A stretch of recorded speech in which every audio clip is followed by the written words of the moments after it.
जय जय जगन्नाथ नमस्कार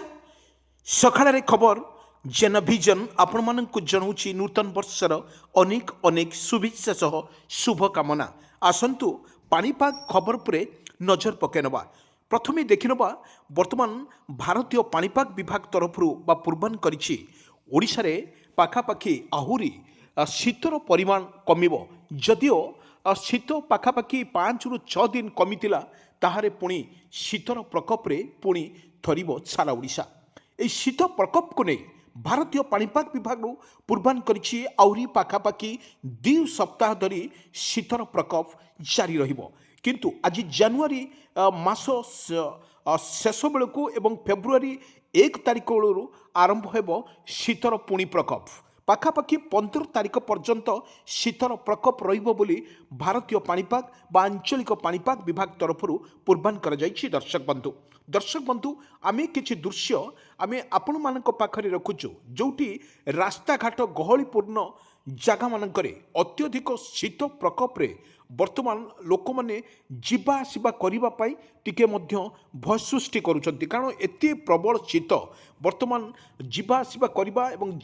जीवा आसिबा करिबा बाटरे एवं जेउठी जाउछंती फोर व्हीलर रे मध्य जीवार रहउछि किंतु एभली एक दृश्य माध्यम रे आमे आपण मानकु देखौछु किछि दृश्य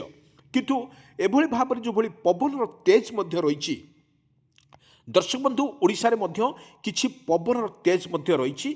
पश्चिम झड़ प्रभाव रे ओडिशा रे किछि स्थान रे अन्य स्थान रे मध्य वर्षा रही एवं सेभली भाव रे जो मत्स्यजीवी माने समुद्र जीवाकू मध्य टिके भय लगुच कारण एभली एक परिस्थिति शीत प्रबल लगुच शीतर थरुची सारा ओडिशा आमे किछि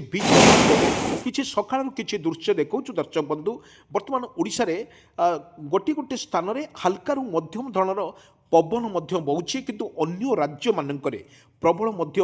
वर्षा जारी रही आसंतु पाणीपागर खबर पुरे एवं दमदार खबर को नहीं सकाळ प्रस्तुत करिछि जेनभिजन आपणक पई एक कोन रहिबो ए पाणीपागर खबर आसंतु पूरा विजुअल पुरे टिके नजर पकेनबा सर्वप्रथमे देखिनबा जो अन्य राज्य मानकर जो भली प्रबल वर्षा रहिछि सपोज आमे कथा कहिबा दिल्ली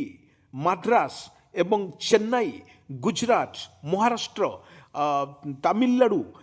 जम्मू काश्मीर श्रीनगर दिल्ली यही स्थान मानक अत्यधिक वर्तमान वर्षा मध्य जारी रही कारण दुईटी एक पश्चिम झड़ जो झड़ रही ताहा मध्य ओडिशा पर बेसी प्रभाव पके बोली मध्य आकलन करुछि भारतीय पाणीपाग विभाग किंतु भारतीय पाणीपाग विभाग पूर्वान करिछि ओडिशा रे पाखापाखि आहुरी 2 सप्ताह धरी वर्षा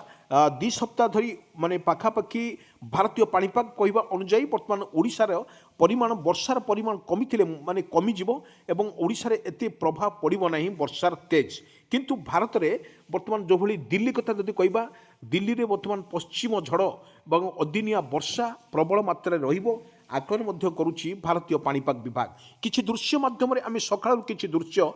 आमे आपण मानक पाखरे रखुछु दर्शक बंधु जो भली भाव रे ओडिशार अनेक स्थान रे वर्तमान रही पवन रही सहित हल्कारु मध्यम धरणर पवन बहुची जहाँकि पश्चिम झड़ कहवा एवं जो ऋतु परिवर्तन जिते होची तार किछि परिणत ओडिशा उपरे प्रभाव पड़ुछि निश्चित भाव में आम कहीपर जो भली भाव में 1999 मसीहा बात्या कथा जदि ओडिशा एबे भी से विभीषिका उपरे नजर रखी किछि वर्ष बीतीगला पुणी एक लघुचाप सृष्टि होता जैकि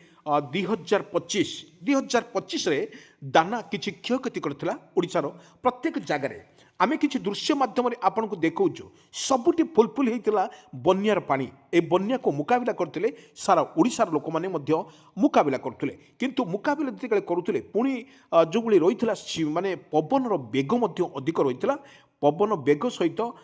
से भाव में पवनर बेग एवं जो बहुत जोरे पवन बहिबा सहित अस्तव्यस्त लगुला जीवन एवं सबू रास्ता घाट सबुठी वर्तमान पानी रे फुल हो जाता एवं सबू रास्ता घाट सबू विच्छिन्न हो जाता किंतु एभली एक दृश्य आम सामना को नहींचु एवं पूरा लाइव विजुअल पूरा ओरिजिनल विजुअल आम आपण पाखरे रखुचु जो भली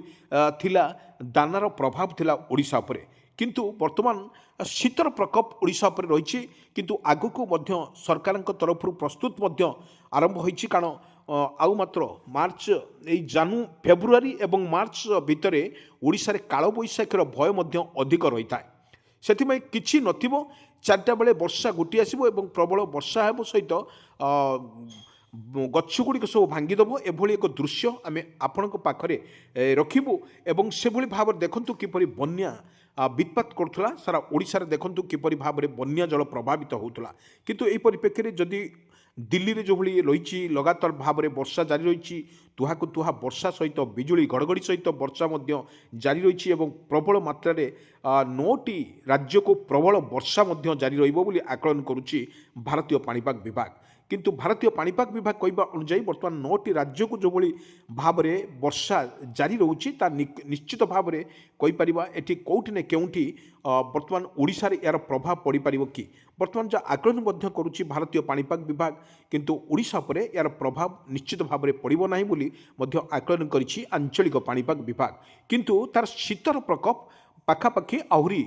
2 ସପ୍ତାହ ଧରି ମାନେ ଶୀତର ପ୍ରକୋପ ରହିବ ଏବଂ ରହିବ କୁହୁଡ଼ି ରହୁଛି। ବିଶେଷ କରି ଦେଖିବା ଯେଉଁଟା ଓଡ଼ିଶା ପାଇଁ କୁହୁଡ଼ି ମଧ୍ୟ ରହୁଛି, ରାସ୍ତାଘାଟ ସବୁଠି ଅନ୍ଧାରମୟ କରୁଛି ଏବଂ ଗୋଟିଏ ସ୍ଥାନରୁ ଅନ୍ୟ ସ୍ଥାନକୁ ଯିବାକୁ ଅତି ଭୟ ଲାଗୁଛି। ଏବଂ ପରିବହନ ପକ୍ଷରୁ ଭାରତୀୟ ଓଡ଼ିଶା ପରିବହନ ପକ୍ଷରୁ ଯେଉଁ ସତର୍କ ସୂଚନା କରାଯାଇଛି ବା RTO ପକ୍ଷରୁ ଯେଉଁ ଦିଆଯାଇଛି ସତର୍କ ଘଣ୍ଟି ମଧ୍ୟ ଯାଇଛି, ପ୍ରତ୍ୟେକ ଲୋକମାନଙ୍କୁ ମଧ୍ୟ ସଚେତନ କରାଯାଉଛି। ଯେଉଁଭଳି ଭାବ ଜାରି ରହିଛି ତା ନିଶ୍ଚିତ ଭାବରେ କହିପାରିବା ଓଡ଼ିଶାରେ ପ୍ରବଳ ଯେଉଁ ଶୀତ ପ୍ରକୋପ ରହିଛି, ଏହି ଶୀତ ପ୍ରକୋପରେ ଓଡ଼ିଶାର ବର୍ତ୍ତମାନ କିଛି ସ୍ଥାନରେ ବର୍ତ୍ତମାନ ହାଲକାରୁ ମଧ୍ୟମ ଧରଣର ପବନ ବହୁଥିବାର ଦୃଶ୍ୟମାନ ଆମେ ଆପଣଙ୍କ ପାଖରେ ରଖିଥିଲୁ ଦର୍ଶକ ବନ୍ଧୁ। ଏଭଳି ଏକ ପରିସ୍ଥିତିରେ ଓଡ଼ିଶା ସବୁଠି କ୍ଷେତ୍ରରେ ଏବଂ ସବୁଠି ବର୍ତ୍ତମାନ ଦେଖିବାକୁ ମିଳିଥିଲା। ଯେଉଁ ଓଡ଼ିଶାରେ କଥା ଯଦି କହିପାରିବା ଭଦ୍ରକ, ବାଲେଶ୍ୱର, କଟକ, ପୁରୀ, ଗଞ୍ଜାମ, ଗଜପତି, ରାଉରକେଲା ଏବଂ ଯେଉଁ ରହିଛି କନ୍ଧମାଳ, କେନ୍ଦ୍ରାପଡ଼ା, ଜଗତସିଂହପୁର, ଯାଜପୁର, ବାଲେଶ୍ୱର, ଏହି ଜାଗାମାନଙ୍କରେ ଅତ୍ୟଧିକ ବର୍ତ୍ତମାନ ଥଣ୍ଡାର ବର୍ତ୍ତମାନ ପ୍ରକୋପ ରହିଛି। ଓଡ଼ିଶାର ବର୍ତ୍ତମାନ ତା ସ୍ଥିତି ବର୍ତ୍ତମାନ ସଙ୍ଗୀନ ରହିଛି। କାରଣ ପୂର୍ବରୁ ଯେଉଁଭଳି ଲଘୁଚାପ କଥା କୁହନ୍ତୁ, ବାତ୍ୟା କଥା କୁହନ୍ତୁ, ବନ୍ୟା କଥା କୁହନ୍ତୁ, କାରଣ ଓଡ଼ିଶାର ଲୋକମାନେ ନିଶ୍ଚିତ ଭାବରେ ଦେଖିଛନ୍ତି ଓଡ଼ିଶାର କଳା ରୂପ ମଧ୍ୟ ଲଘୁଚାପ ଏବଂ ବାତ୍ୟାର ରୂପ ମଧ୍ୟ ଦେଖିଛନ୍ତି। ପୁଣି ଏକ ଲଘୁଚାପ ବର୍ଷା ଏବଂ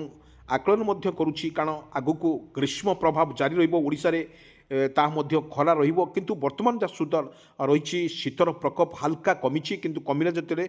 ଦିନରେ ମଧ୍ୟ ପ୍ରବଳ ଖରା ରହୁଛି, ଖରା ସହିତ ଗରମ ମଧ୍ୟ ଅନୁଭୂତ ହେଉଛି, ରାତିରେ ମଧ୍ୟ ପ୍ରବଳ ଶୀତ ଲାଗୁଛି। ସକାଳର କିଛି ଦୃଶ୍ୟ ଯେଉଁଭଳି ଭାବରେ ରହିଥିଲା ତାହା ଦୃଶ୍ୟରେ ବର୍ତ୍ତମାନ ଓଡ଼ିଶା ଉପରେ ରହିଛି, ଏହାର ପ୍ରଭାବ ରହିଥିଲା ଓଡ଼ିଶା ଉପରେ, ତାହା ମଧ୍ୟ ନିଶ୍ଚିତ ଭାବରେ ଦେଖିବାକୁ ମିଳୁଛି।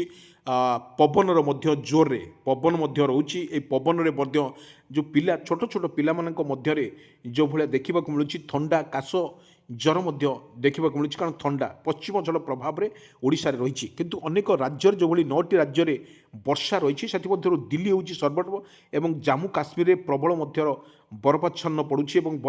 ଅତି ଶୀତ, ଅତି ବର୍ତ୍ତମାନ ଶୀତରେ ପ୍ରବଳ ଥରୁଛି ସାରା ଭାରତ। ଏହି 9ଟି ରାଜ୍ୟରେ ଯେଉଁଭଳି ବର୍ଷା ରହିଛି, କିନ୍ତୁ ଓଡ଼ିଶାରେ ତା'ର ବର୍ଷାର ପରିମାଣ କମ୍ ଥିବାରୁ ବର୍ତ୍ତମାନ ଭାରତୀୟ ପାଣିପାଗ ତାକୁ ଆକଳନ ମଧ୍ୟ କରିଛି। ଓଡ଼ିଶାରେ ଏହାର ପାଖାପାଖି ବର୍ଷାର ଭୟ ନାହିଁ, କିନ୍ତୁ ଏଠି ଲଘୁଚାପ ଜନିତ ବର୍ଷାର ମଧ୍ୟ ଭୟ ନଥିଲେ ମଧ୍ୟ କିଛି ସ୍ଥାନରେ ହାଲକାରୁ ମଧ୍ୟମ ଧରଣର ପବନ ବହିପାରେ ବୋଲି ମଧ୍ୟ ଆକଳନ କରିଛି ଭାରତୀୟ ପାଣିପାଗ ବିଭାଗ। କିନ୍ତୁ ଭାରତୀୟ ପାଣିପାଗ ବିଭାଗ କହିଛି ଓଡ଼ିଶାରେ ତା'ର ବର୍ଷାର ନଥିଲେ ମଧ୍ୟ କିନ୍ତୁ 9ଟି ରାଜ୍ୟ ପାଇଁ ଯେଉଁଭଳି ବର୍ଷା ରହିଛି ତାହା ମଧ୍ୟ